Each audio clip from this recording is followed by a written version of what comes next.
जय भारत बच्चा लोग। तो वेक्टर एडिशन की कहानी में हम बहुत अंदर चले गए थे ना। हमने वेक्टर एडिशन में बहुत अच्छे न्यूमेरिकल्स किए लास्ट के 2 लेक्चर में, और हम और भी न्यूमेरिकल करेंगे आगे, है ना, वेक्टर एडिशन के। बट आज हम थोड़ा सा स्लोली वेक्टर सब्ट्रैक्शन की तरफ पढ़ते हैं ना। और देखते हैं वेक्टर सब्ट्रैक्शन क्या होता है ना। जैसे मैंने तुम्हें बताया था ना कि 5 + 6 अगर तुम करते हो, अगर वो स्केलर है तो वो 11 हो जाता है ना। सिमिलरली अगर वो वेक्टर है, अगर 5 + 6 करोगे तो वो हमेशा 5 + 6 11 नहीं होगा, है ना। कब होगा? जब 5 वाला मैग्नीट्यूड वाला वेक्टर और 6 वाला मैग्नीट्यूड वाला वेक्टर दोनों सेम डायरेक्शन में हो, ठीक है। सिमिलरली अगर मैं तुम्हें बोलूं कि 5 - 3 कितना होगा तो सब बोलोगे 2, है ना। बट मैं बोलूं कि 5 एक वेक्टर है ना, 5 एक वेक्टर का मैग्नीट्यूड है और 3 भी एक वेक्टर का मैग्नीट्यूड है। तो अब 5 - 3 कितना होगा? तो अब तुम लोग सब सोचोगे ना कि हाँ, एडिशन में अगर ऐसा होता है तो सब्ट्रैक्शन में भी कुछ और होता होगा, ठीक है। इसी को बोलते हैं नॉलेज गेन करना ना। अब तुम सोच रहे हो, है ना। जब तुमने सोचना स्टार्ट कर दिया ना, इसका मतलब क्या है कि तुम नॉलेज गेन कर रहे हो, ठीक है। तो 5 - 3 2 हो, कब होगा ये भी अब तुम्हें पता है, जब 5 और 3 दोनों सिर्फ स्केलर हो। बट अगर ये वेक्टर्स के मैग्नीट्यूड है तो हम डायरेक्ट इनको 5 - 3 2 नहीं लिख सकते। तो इनमें क्या करना है आओ देखते हैं, ठीक है। देखो, subtraction of vector a and vector b is actually addition of vector a and minus of vector b। ये लाइन का क्या मतलब है ना, कुछ लोगों को समझ आ रही होगी बात, हो सकता है कुछ लोगों को समझ ना आए। बट देखो यहाँ पे मुझे बताओ, अगर मैं बोलूँ कि मुझे 5 - 3 करना है तो इसको मैं 5 - 3 ना लिख करके क्या मैं इसको 5 + -3 लिख सकता हूँ? लिख सकता हूँ ना, एक ही बात है ना, बिल्कुल एक ही बात है। अब मुझे बताओ, ऐसे लिखने से फायदा क्या है? मुझे सब्ट्रैक्शन वेक्टर का फॉर्मूला नहीं आता है, अभी हमने नहीं सीखा, बट मुझे एडिशन का तो आता है। तो वो क्या कह रहा है कि आप vector a minus vector b अगर लिखा है ना, वो ये कह रहा है कि यदि कहीं ऐसा लिखा है कि vector a minus vector b, तो आप सोचो ही नहीं कि आपको सब्ट्रैक्शन करना है। आप ये सोचो कि आपको वेक्टर a में एक वेक्टर ऐड करना है, और जो वेक्टर ऐड करना है वो कौन सा वेक्टर है? वो माइनस वेक्टर भी है। तो एक ही बात है ना, समझ आया? तो हम इससे फायदा क्या हुआ कि तुम सब्ट्रैक्शन के लिए एडिशन का ही फॉर्मूला यूज कर लोगे, लेकिन इस वक्त ऐड किसे करोगे? वेक्टर ए को और वेक्टर माइनस बी को। अब सर वेक्टर माइनस बी हमें कैसे पता चलेगा? तो वो मैंने तुम्हें सिखा रखा है, याद करो कहाँ पे, वो मैंने तुम्हें सिखाया है multiplication of vector by a scalar में। जब तुम किसी एक वेक्टर के सामने माइनस साइन लगा देते हो या फिर उसको -1 से मल्टीप्लाई कर देते हो तो क्या होता है? वो वेक्टर का मैग्नीट्यूड तो सेम रहता है, बट अगर अभी वो इधर पॉइंट कर रहा है तो एग्जैक्टली ऐसा उल्टा इधर पॉइंट करने लगता है ना। ये होता है वेक्टर को -1 से मल्टीप्लाई करना। तो अगर तुम्हें वेक्टर ए और वेक्टर बी पता है तो तुम वेक्टर माइनस बी भी निकाल लोगे, और फिर क्या करोगे? वेक्टर ए और वेक्टर माइनस बी का क्या कर लोगे? रिजल्टेंट निकाल दोगे, है ना। ए और माइनस बी का रिजल्टेंट निकालना मतलब ए और माइनस बी को ऐड कर देना, और ऐड करना तुम्हें आता है। समझ आई बात? तो आओ देखते हैं वो कैसे किया जाता है ना। तो रिप्रेजेंटेशन है, ये सेकेंड वाला स्टेटमेंट और फर्स्ट स्टेटमेंट मैंने तुम्हें समझाया क्या है ना। अब इस चीज को ना पैरेललोग्राम लॉ की तरह रिप्रेजेंट करके ना हम सब्ट्रैक्शन ऑफ वेक्टर का फॉर्मूला बनाते हैं। फॉर्मूला बनाने के से मतलब क्या है? अभी तो सर आपने बोला कि एडिशन वाला ही यूज कर लेंगे। हाँ, फॉर्मूला एडिशन वाला ही यूज करेंगे, लेकिन उसमें एक छोटा सा चेंज आएगा, और तुम भी अग्री करोगे कि हाँ सर, फॉर्मूला हम एडिशन वाला ही यूज कर रहे हैं, लेकिन वो जो छोटा सा चेंज है वो बड़ा मजेदार है। और देखो, है ना, पैरेललोग्राम लॉ की तरह अगर हम उसे रिप्रेजेंट करते हैं, ठीक है, अगर तुम उसे पैरेललोग्राम लॉ की तरह रिप्रेजेंट करोगे तो तुम क्या ड्रॉ करोगे? तुम सबसे पहले वेक्टर ए और वेक्टर बी ड्रॉ कर लो, है ना। मैं यहाँ पे ना पैरेललोग्राम लॉ का रिप्रेजेंटेशन बना रहा हूँ, ठीक है, पैरेललोग्राम लॉ, है ना। देखो, एक वेक्टर है तुम्हारे पास, इधर बनाते हैं, ये वेक्टर है लेटर से ए, है ना, और एक दूसरा वेक्टर है तुम्हारे पास बी। क्लियर? तुम्हें पता है vector A plus vector B करने के लिए क्या करना पड़ेगा? तुम यहाँ एक पैरेललोग्राम कंप्लीट करोगे और उसका डायगोनल ड्रॉ कर दोगे तो vector A plus vector B होगा। बट मुझे vector A plus vector B चाहिए ही नहीं, मुझे क्या चाहिए, मुझे vector A minus vector B चाहिए। मतलब मुझे किसका इसका रिजल्टेंट चाहिए, मुझे वेक्टर ए का और माइनस वेक्टर बी का चाहिए। तो पहले माइनस वेक्टर बी बना लेते हैं ना। मुझे बताओ क्या माइनस वेक्टर बी इस दिशा में बनेगा, कोई डाउट नहीं किसी को। मैग्नीट्यूड उतना ही रखना है तुम्हें, सिर्फ दिशा उल्टी कर देनी है ना। Multiplication of vector by a scalar, जिसमें स्केलर की वैल्यू क्या है -1, तो ऐसा ही होता है ना, जस्ट उल्टा हो गया वो वेक्टर बी। अब मुझे क्या करना है, अब मैं इस बी वेक्टर को भूल जाऊंगा क्योंकि मुझे किसका इसका रिजल्टेंट चाहिए, मुझे इस ए का और माइनस बी का चाहिए। और वो रिजल्टेंट कैसे निकाला जाता है वो हमने सीख रखा है। हम क्या करेंगे, हम इस पैरेललोग्राम को कंप्लीट करेंगे और इस पैरेललोग्राम का एक डायगोनल ड्रॉ करेंगे। डायगोनल कहाँ से चालू होता है, जहाँ दोनों वेक्टर का टेल मीट कर रहा है। दैट मीन्स ये डायगोनल, ये जो वेक्टर बना ना तुम्हारा, जितना भी इसका लेंथ होगा वो vector A minus vector B का मैग्नीट्यूड होगा और जो इसका डायरेक्शन आएगा वो vector A minus vector B का डायरेक्शन होगा। क्लियर? क्योंकि दो वेक्टर को जब तुम ऐड करते थे, याद करो, तो भी जो रिजल्ट मिलता था वेक्टर ही होता था ना। तो दो वेक्टर को सब्ट्रैक्ट करेंगे तो भी जो रिजल्ट मिला तुम्हें वो भी क्या होगा, वो भी एक वेक्टर होगा। तो उस वेक्टर का मैग्नीट्यूड भी है और डायरेक्शन भी है। मैग्नीट्यूड कितना, ये लेंथ, डायरेक्शन क्या, वो तो एरो से दिख रहा है। समझ आई बात सभी को? अब देखो ध्यान से ना, ये वेक्टर हो गया मेरा क्या, vector A plus of minus vector B किया मैंने ना, मैंने किया वही है क्या, मैंने plus of minus vector B किया है। बट हम इसको लिख लेते हैं vector A minus vector B. Clear सभी को ये चीज़? तो अब तुम्हें ये बात पता चल गई कि अगर दो वेक्टर को मुझे सब्ट्रैक्ट करना है तो मुझे क्या करना है, मुझे दोनों वेक्टर पहले ड्रॉ कर लेना है, वेक्टर ए ड्रॉ कर लेना और वेक्टर बी ड्रॉ कर लेना है। ठीक है, फिर मुझे क्या करना है, फिर मुझे बी को माइनस ड्रॉ कर लेना है, मतलब माइनस बी, और फिर ए और माइनस बी का रिजल्टेंट ड्रॉ कर देना है, वो वेक्टर माइनस वेक्टर बी हो जाएगा। समझ आई बात? अब इसका मैग्नीट्यूड कितना होगा और उसका डायरेक्शन क्या होगा वो हम आगे देखेंगे, बट पहले हम इसका रिप्रेजेंटेशन हमने समझ लिया। अब उसी को हम ट्रायंगल लॉ में कैसे रिप्रेजेंट करेंगे, ये मैंने पैरेललोग्राम लॉ के हिसाब से कर दिया है ना। अब ट्रायंगल लॉ में कैसे करेंगे वो भी देखते हैं, आओ जा, है ना। ट्रायंगल लॉ के लिए तुम्हें क्या करना होता है, दोनों वेक्टर्स को कैसे ड्रॉ करना होगा तुम्हें, है ना। मैं अब तुम्हें समझा रहा हूं ट्रायंगल लॉ में कैसे रिप्रेजेंट करेंगे। तुम्हें दोनों वेक्टर्स को हेड टू टेल ड्रॉ करना पड़ेगा। तो मैं एक काम कर रहा हूं, मैं ना दोनों वेक्टर्स वही वाले ड्रॉ करूंगा, है ना। वही वाले मतलब क्या, जो अभी मैंने ड्रॉ किया। तुम देखना ट्रायंगल लॉ से भी रिजल्टेंट वही आएगा, सेम टू सेम। तो लेट अस से मैंने वेक्टर ए ऐसा लिया था, याद करो, ऐसे ही था ना वेक्टर ए पहले भी, और वेक्टर बी मैंने टेल टू टेल ड्रॉ किया था पिछली बार। क्यों? क्योंकि मुझे पैरेललोग्राम लॉ देखना था। बट मुझे ट्रायंगल लॉ देखना है तो मैं ये ड्रॉ करूंगा। बोलो ये वेक्टर बी हो गया ना, कोई डाउट नहीं किसी को, ये कौन सा वेक्टर हो गया, ये वेक्टर बी हो गया। अब ध्यान से देखो, अब नेक्स्ट मुझे क्या करना है, मुझे माइनस बी ड्रॉ करना है। तो माइनस बी मैं किधर ड्रॉ करूंगा, मुझे बताओ, क्या ये वेक्टर माइनस बी हो जाएगा? क्या this is vector minus B. Clear?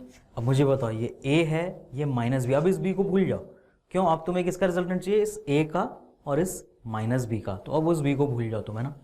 तो ए और इस माइनस बी का बताओ, यहाँ से शुरू किए चलना, यहाँ से चल के यहाँ आए और यहाँ से चल के यहाँ आए। इसके बदले तुम डायरेक्ट कैसे कर सकते थे, तुम डायरेक्ट यहाँ से चल के यहाँ आ सकते थे। तो this is my resultant of vector A and vector minus B.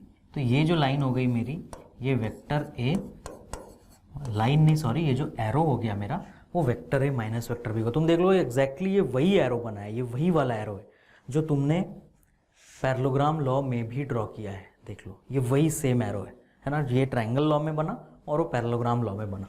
देखो ये वही वाला माइनस बी साइड है ना, पैरेललोग्राम लॉ में माइनस बी यहाँ है, ट्रायंगल लॉ में वो माइनस बी यहाँ पर है। देखो क्लियर सभी को ये? तो ये ट्रायंगल लॉ और पैरेललोग्राम लॉ की तरह से रिप्रेजेंटेशन हो गया इसका। समझ आया? अब इसका फॉर्मूला देखते हैं, आ जाओ, है ना।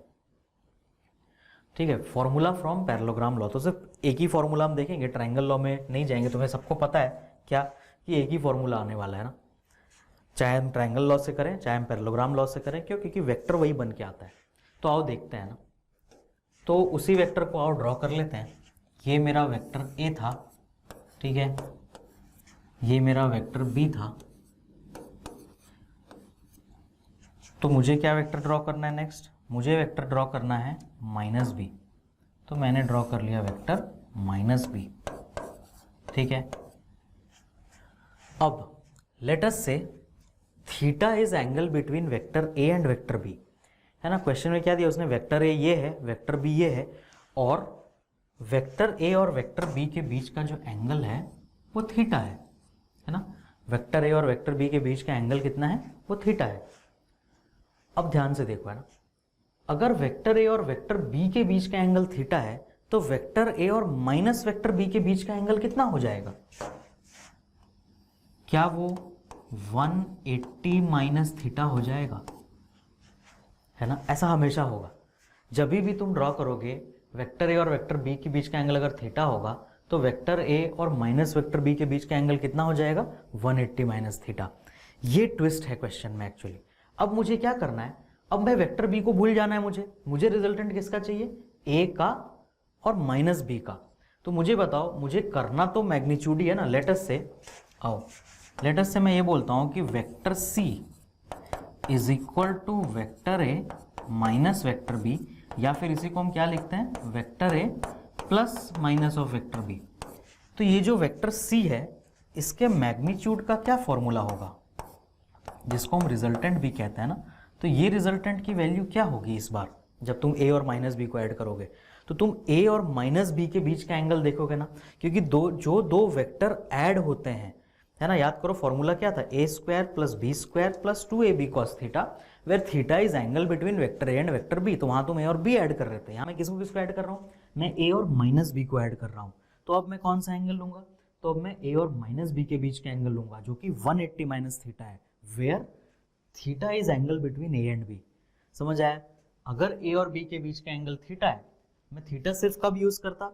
ए square plus B square plus 2ab cos theta कब लेता? जब मैं ए और बी का रिजल्टेंट निकाल रहा होता। बट अभी मैं ए और माइनस बी का रिजल्टेंट निकाल रहा हूँ, तो मुझे थीटा की जगह ए और माइनस बी के बीच वाला एंगल चाहिए होगा ना, जो कि कितना है? 180 माइनस थीटा। तो मैं रिजल्टेंट क्या लिखूंगा यहाँ पे? ये लिखना पड़ेगा मुझे A square plus B square plus 2ab into cos of 180 minus theta. याद करो ये बात कहाँ से आई?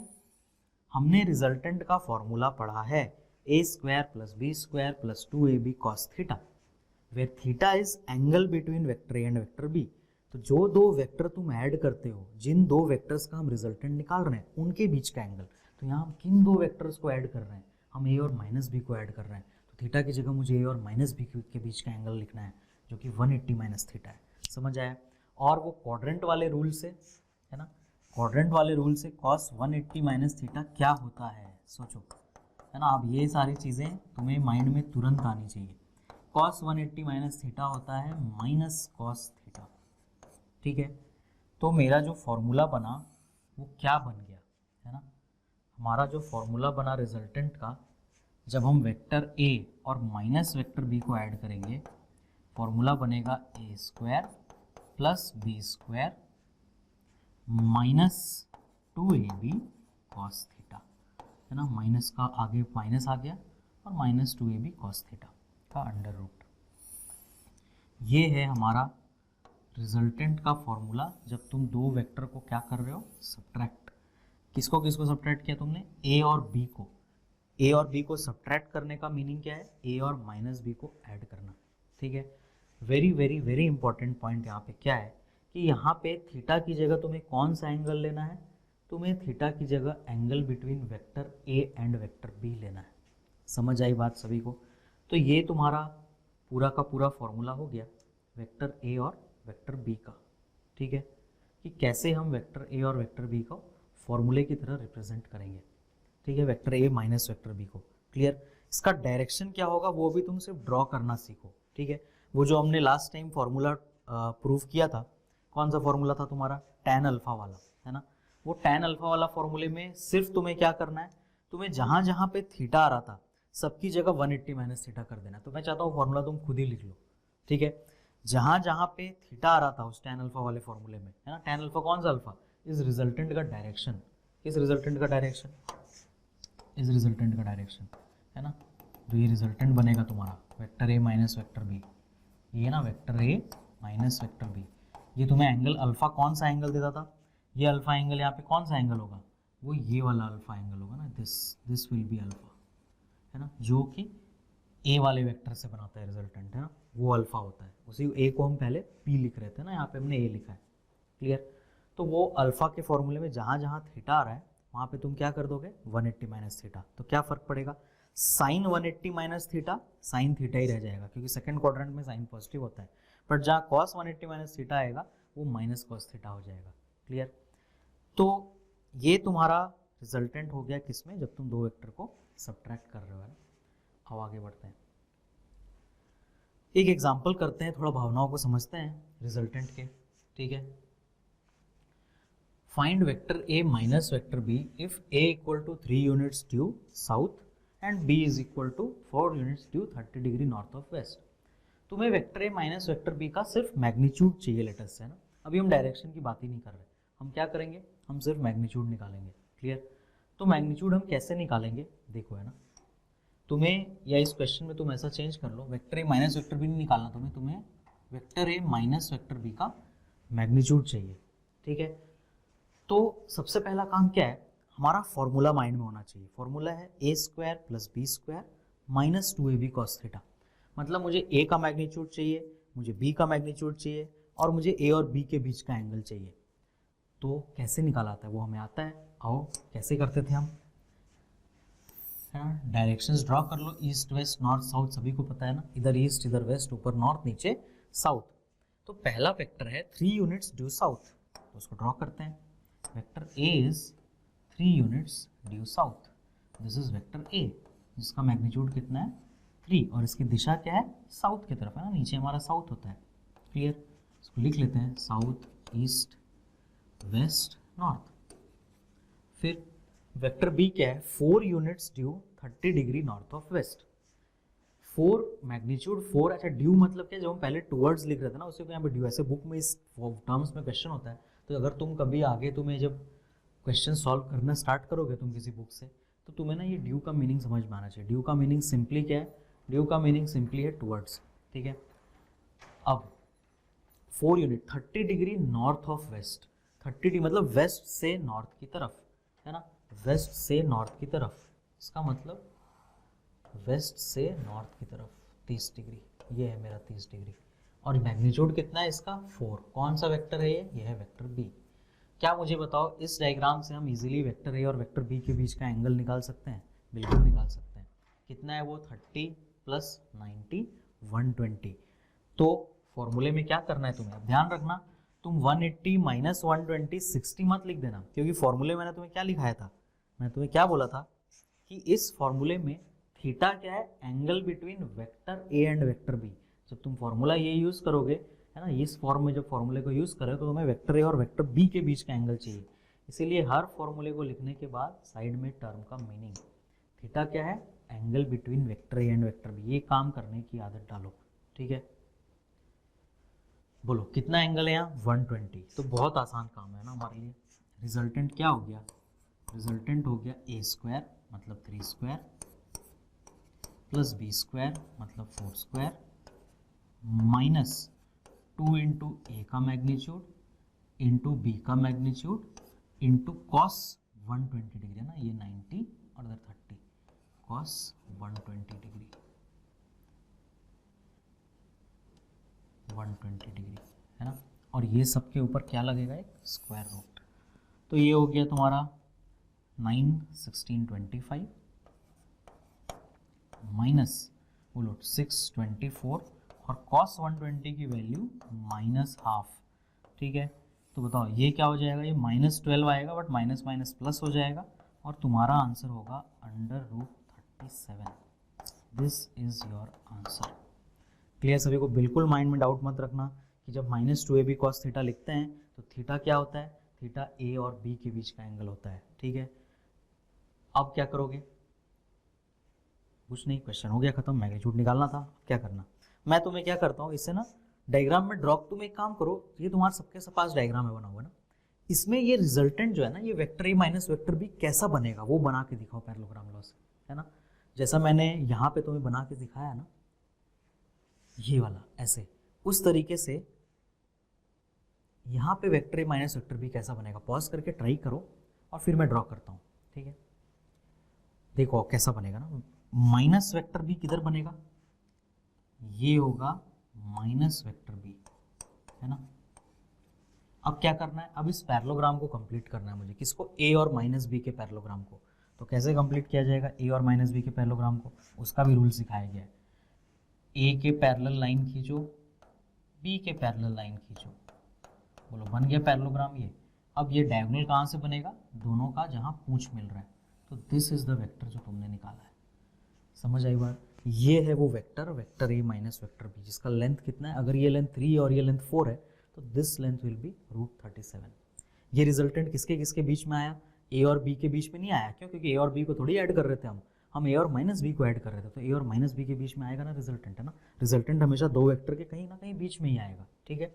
हाँ, ये बात और है कि जो बड़ा वेक्टर होगा उसके तरफ वो ज़्यादा झुका हुआ होगा, है ना, जिसका मैग्नीट्यूड बड़ा होगा। यहाँ बड़ा मैग्नीट्यूड किसका है, ये 4 है ना, इसका मैग्नीट्यूड 4 होगा, है ना, तो इधर वो ज़्यादा झुका होगा। मतलब दिस एंगल, अगर मैं इस एंगल को अल्फ़ा बोलूँ और इस एंगल को बीटा बोलूँ, तो अल्फ़ा जो होगा वो छोटा होगा और बीटा जो होगा वो बड़ा होगा ना, क्योंकि वो ज़्यादा उधर झुका होगा, तो ऑब्वियसली इसके ज़्यादा पास चला जाएगा, तो alpha will be smaller. But ये वो बातें हैं जो हमने वेक्टर सम करते वक्त सीखी थी, मैं जस्ट रिवाइज करा रहा हूँ तुम्हें वही कॉन्सेप्ट। एक बार जो कॉन्सेप्ट सीख गए रिजल्टेंट निकालने में, वो हर जगह रिजल्टेंट में काम करेगा ना, ऐसा नहीं है कि वो यहाँ फिर काम करना बंद कर दे। क्लियर, कॉन्सेप्ट इज कॉन्सेप्ट, मतलब वो हर जगह काम करता है। क्लियर, आओ आगे बढ़ते हैं ना। Special case subtraction of vectors में ना, हमने एडिशन में कुछ स्पेशल केस देखे थे, सब्ट्रैक्शन में कुछ स्पेशल। पहला स्पेशल केस क्या है, यदि a इक्वल टू बी, देखो मैंने ऊपर वेक्टर नहीं लगाया, इसका मतलब मैं क्या कह रहा हूँ, मैं दोनों का मैग्नीट्यूड इक्वल बोल रहा हूँ सिर्फ। तो मान लेते हैं दोनों का मैग्नीट्यूड इक्वल है और a के ही बराबर है ना, तो रिजल्टेंट का फॉर्मूला क्या है, रिजल्टेंट का फॉर्मूला है a² + b² ना। ये फर्स्ट स्पेशल केस में तुम्हें समझा रहा हूँ। रिजल्टेंट का फॉर्मूला है -2ab cos थीटा का अंडर रूट, ठीक है। अब दोनों अगर a के इक्वल है तो दोनों को a पे लिख दो, a² + a², ये a इंटू ए कितना, -2a² इंटू cos थीटा का अंडर रूट। अब ये क्या हो गया बताओ, ये हो गया 2a² इंटू 1 - cos थीटा। अब बताओ, ऐसे ही हमने वेक्टर एडिशन में यहाँ पे हमने ना ट्रिग्नोमेट्री के एक फॉर्मूले का यूज़ किया, तो यहाँ भी हम करेंगे। कौन सा फॉर्मूला ट्रिग्नोमेट्री का, आओ देखते हैं। इधर लिखता हूँ मैं वो फॉर्मूला, है ना, cos 2 थीटा के फॉर्मूले थे, जिसको मैंने cos थीटा के फॉर्मूले में कन्वर्ट किया था, है ना। जहाँ जहाँ 2 थीटा था वहाँ थीटा आ जाएगा, और जहाँ जहाँ थीटा था वहाँ θ/2 आ जाएगा। तो दो फॉर्मूले बने थे, याद करो, 1 - 2 sin² θ/2 और एक बना था 2 cos² θ/2 -1। ये दोनों एक ही फॉर्मूले हैं, एक ही जैसे फॉर्मूले हैं ये, और तुम्हें इनको यूज़ करना आना चाहिए, ठीक है। यूज़ कैसे होता है वो बहुत सिंपल चीज़ है। अब आज तुम ये चीज़ सीख जाओगे कि ये फॉर्मूले कब यूज, तुम सोचते हो सर ये कब हम यूज़ करेंगे, है ना, हमें कैसे पता चलेगा। तुम ध्यान से देखो, लास्ट टाइम भी ना यहाँ पे ऐसा 1 माइनस करके कुछ आया था या 1 प्लस करके, अभी भी वही आया। तुम बस मुझे इतना बताओ कि मैं, तुम्हें अपने आप ये बात समझ आएगी कब करें, मैं इस cos थीटा की जगह इन दोनों में से कौन सा फॉर्मूला डालूँ, है ना, cos थीटा की जगह मैं इन दोनों में से कौन सा फॉर्मूला डालूँ, ताकि जो 1 है ना वो कैंसिल हो जाए। देखो यहाँ भी एक 1 आ रहा है इन फॉर्मूले में भी, और एक 1 यहाँ भी है, वो कैंसिल हो जाना चाहिए। तुम खुद से डाल के cos थीटा की जगह देखो कि मैं इन दोनों में से कौन सा फॉर्मूला डालूँ ताकि 1 कैंसिल हो जाए। तुम ध्यान से देखोगे कि अगर मैंने ये पहला वाला फॉर्मूला डाला, लेट अस से मैं फर्स्ट फॉर्मूला डाल रहा हूँ 2a², ठीक है, इंटू 1 माइनस, ये चीज़ लिखूंगा मैं ना, 1 - 2 sin² θ/2, ठीक है। अब मुझे बताओ, अगर मैं ये ब्रैकेट ओपन करूंगा तो क्या होगा, ये 1 - 1 कैंसिल हो जाएगा ना, और उधर क्या बचेगा, ये वाला माइनस प्लस हो जाएगा, तो ये जो पूरा टर्म बचेगा ये बचेगा 2a² into 2 sign square theta by 2। तो कई बार हमारे माइंड में डाउट होता है कि सर हम कौन सा फॉर्मूला यूज़ करेंगे ना। तो फॉर्मूला दोनों में से तुम देखो, वही फॉर्मूला मैं यूज़ कर रहा हूँ। मैं बार बार इस फॉर्मूले में कब आ रहा हूँ? जब भी हमें किसकी ज़रूरत पड़ रही है, जब भी 1 माइनस कॉस थीटा या 1 प्लस कॉस थीटा आ रहा है। तो अब इस बात को माइंड में रख लो, कहीं भी 1 minus cos theta 1 plus cos theta आएगा तो ये दो फॉर्मूले में से कोई एक यूज़ होगा। 1 प्लस कॉस थीटा था लास्ट टाइम, तो याद करो ये यूज़ हुआ था कब? जब हमने यही स्पेशल केस पढ़ा था वेक्टर के एडिशन में, देखना अपने नोट्स में, ठीक है। अब ये 1 माइनस कॉस थीटा बना तो मैंने ऊपर वाला फॉर्मूला यूज़ किया, तो बताओ ये क्या हो गया? 4a square sine square theta by 2 हो गया ना। तो हम इसको सिंप्लीफाई कर सकते हैं ना। क्या सिंप्लीफाई हो गया ये? और अंडर रूट के अंदर क्या आ गया? 4a square sine square theta by 2 का होल अंडर रूट। तो मुझे बताओ ये पहला ये जो टर्म है ये 2a का होल स्क्वायर है, और ये जो टर्म है ये साइन थीटा बाई 2 का होल स्क्वायर है। तो मैं इसको क्या लिखूंगा? पूरे में से इसको स्क्वायर रूट करके 2a साइन थीटा बाई 2। ये हो गया तुम्हारा vector a minus vector b का मैग्नीट्यूड। कब हुआ ये? जब वेक्टर a और वेक्टर b का मैग्नीट्यूड क्या है? सेम है ना। तो ये फॉर्मूला बनेगा वेयर थीटा क्या है? Where theta is angle between vector a and vector b। ये तुम्हें लिखना ही लिखना है, हर फॉर्मूले के साथ लिखना है, ठीक है। और ये बहुत काम का फॉर्मूला है, ये आगे कई जगह पे यूज़ होगा, है ना। कई बार तो इस फॉर्मूले से डायरेक्ट क्वेश्चन आए हैं। वो डायरेक्ट क्वेश्चन कैसे होते हैं ये हम नेक्स्ट लेक्चर में देखने वाले हैं, ठीक है। अभी एक चीज़ और क्या देखना है अपने को? अभी अपने को एक चीज़ और ये देखना है कि वहाँ पे तुम ध्यान से देखो, एक और स्पेशल केस है ना।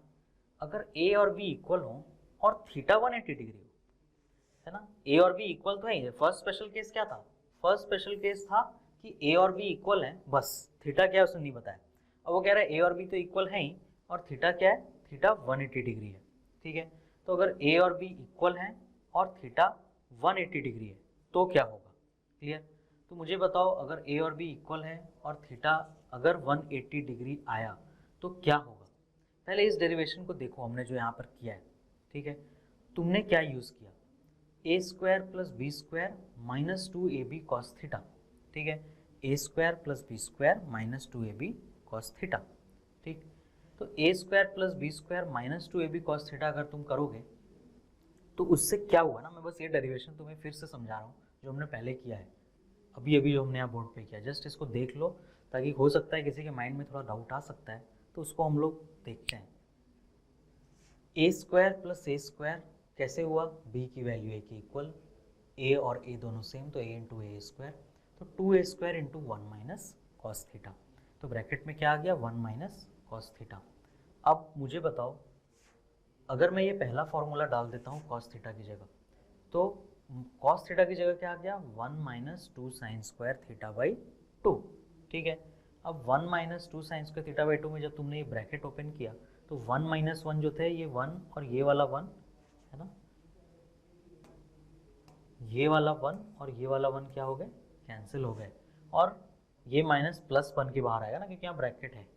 तो ये 2 साइन स्क्वायर थीटा बाई 2, तो ये क्या हो गया? 4a square sine square theta by 2, तो 2a साइन थीटा बाई 2, ठीक है। Where theta is angle between vector a and vector b। अब वो एक स्पेशल केस कह रहा है कि यदि दो वेक्टर्स के बीच का जो एंगल है ना, यदि दो वेक्टर्स के बीच का एंगल 180 डिग्री है ना, एक वो केस कह रहा है। देखते हैं वो उसका क्या मतलब है। वो ये कह रहा है कि यदि थोड़ा जगह इधर हम ले लेते हैं, ठीक है। वो ये कह रहा है कि लेट अस से ये वेक्टर a है और ये वेक्टर b है ना। ये वेक्टर a है और दूसरा क्या है? Vector b। क्लियर? दोनों के बीच में एंगल मैंने कितना ड्रॉ किया है? 180 डिग्री, दोनों ऐसे अलग अलग तरफ हैं।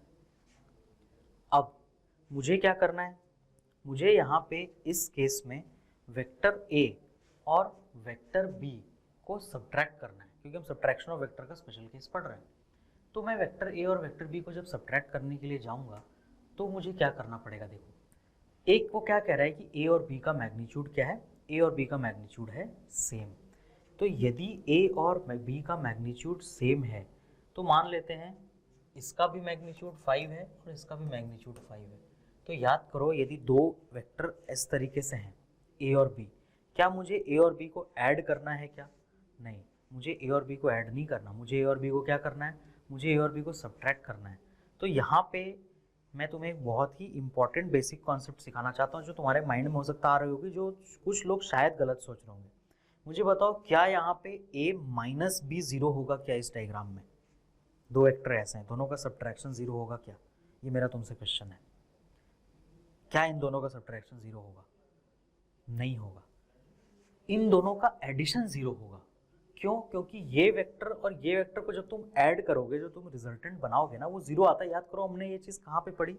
ये हमने वहाँ पे पढ़ी थी जब मैंने तुम्हें एक पॉइंट सिखाया था, इंपॉर्टेंट पॉइंट, कि हमारे पास n वेक्टर्स हों और दोनों के बीच का एंगल कितना हो? 360/n। तो यहाँ दो वेक्टर हैं और दोनों के बीच का एंगल 360/2 180 है ना। तो जब इन दोनों को तुम ऐड करोगे तो जीरो मिलेगा तुम्हें। ये 5 और ये 5 जब ऐड होंगे ना, एक 5 इधर है और एक 5 इधर है, तो इनका रिजल्टेंट जीरो होगा। समझ आया बात सभी को? क्यों इनका रिजल्टेंट जीरो होगा वो भी मैं तुम्हें समझाता हूँ।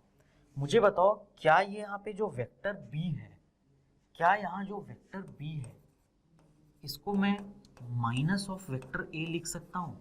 ये मैंने क्या लिखा? क्या vector b minus of vector a है? ऐसा कब होता है? जब दोनों का मैग्नीट्यूड सेम हो और दोनों का डायरेक्शन ऑपोजिट हो। बिल्कुल सही लिखा ना मैंने? Vector b is exactly minus of vector है। क्यों? क्योंकि मैग्नीट्यूड सेम है बट दिशा एग्जैक्टली 180 है। तो जब मैं दोनों को ऐड करूंगा, मैं तुम्हें क्या कह रहा हूँ कि हम दोनों को ऐड करेंगे। किसको किसको?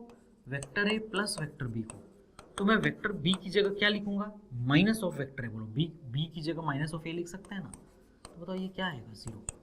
इट मीन्स a और b को जब तुम ऐड करोगे ना तब तुम्हें आंसर जीरो मिलेगा। बट हम तो सब्ट्रैक्शन का स्पेशल केस पढ़ रहे हैं, तो सब्ट्रैक्शन के स्पेशल केस में क्या होगा ना, ये मैंने तुम्हें समझाया ना, तुम ऐड करोगे। जब तुम सब्ट्रैक्ट करोगे तो क्या होगा एक्चुअल में, है ना? अगर वो वेक्टर a और वेक्टर b है, ये वाली चीज को नोट कर लेना ना।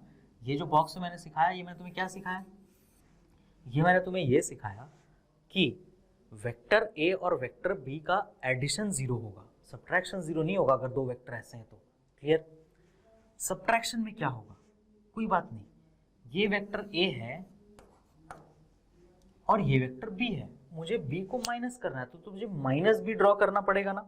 और मुझे बताओ क्या माइनस b ऐसा ही ड्रॉ होगा? बोलो माइनस b ऐसे ही ड्रॉ होगा ना। अब सब्ट्रैक्शन कैसे होता है?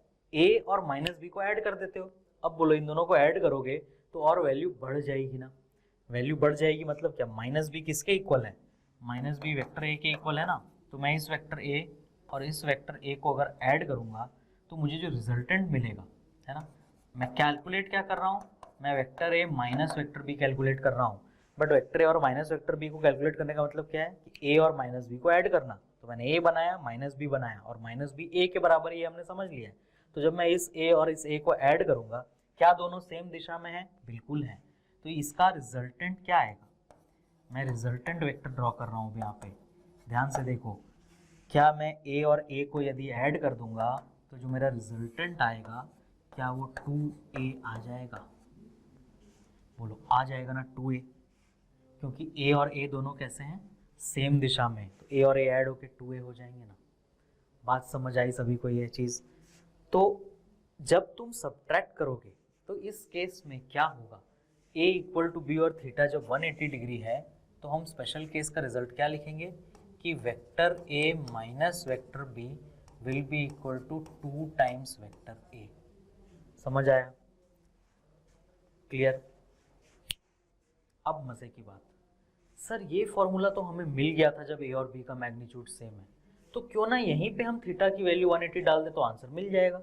डालो, बोलो 2a साइन 180/2 कितना होगा? 90 डिग्री, और साइन 90 कितना होता है? 1। 2a आ गया ना। समझ आई बात? वही चीज मैंने तुम्हें इस तरीके से समझाई, है ना। ये क्या है? ये वेक्टर ड्रॉ करके समझने का तरीका हो गया ना, ये वाली चीज। ये किड्स के समझने का तरीका है, ये लेजेंड्स के समझने का तरीका है। समझ आई बात? तो अच्छे से समझो उसे और लेजेंड बन जाओ, ठीक है, ताकि नेक्स्ट लेक्चर में हम लोग सब्ट्रैक्शन और एडिशन के मिक्स करके क्वेश्चन कर सकें और मज़ा आए, ठीक है। जय भारत।